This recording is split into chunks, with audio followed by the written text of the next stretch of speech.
What cannot be overcome in prayer? Answer me. What cannot be done by the hand of the Almighty? Answer me. What can be done by your feeble arms? Answer me. He can take down the Iron Curtain in a day. He can convert a nation in an hour. Call upon Him. Believe Him.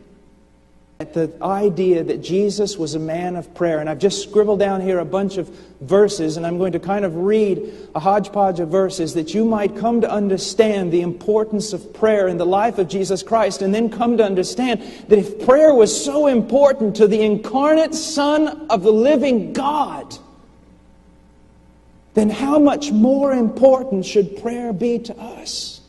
How much more should we depend upon prayer? Jesus lived a life of prayer. That's the first thing I want you to see. In Luke 5:16 it says, "But Jesus Himself would often slip away to the wilderness and pray."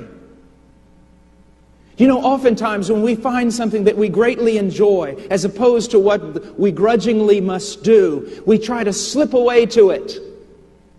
A man might want to avoid his yard duty by slipping away to watch a ball game. A man may come into work early so he can slip away to go hunting. A wife may want to slip away to go to the mall. They slip away to the things that they most enjoy. Isn't it a crime that Jesus Christ and the labor of the kingdom seems almost to be work that we want to slip away from? I heard tell of a story of an evangelist. He got off the plane and was received by the pastors, and immediately they took him out to play golf. I don't have much of a problem with that. Never played golf myself.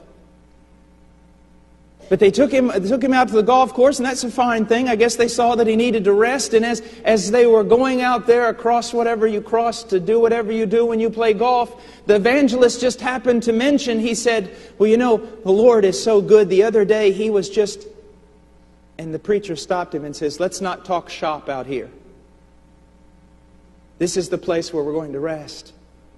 The only place you'll ever rest is in Jesus Christ." And you know when you're walking with God, when you slip away to Him, when you say, there's so much I have to do, so much grudging work, so much labor, I just wish that I could slip away to Him for a moment, because He's the one to whom I escape. He's the place I rest.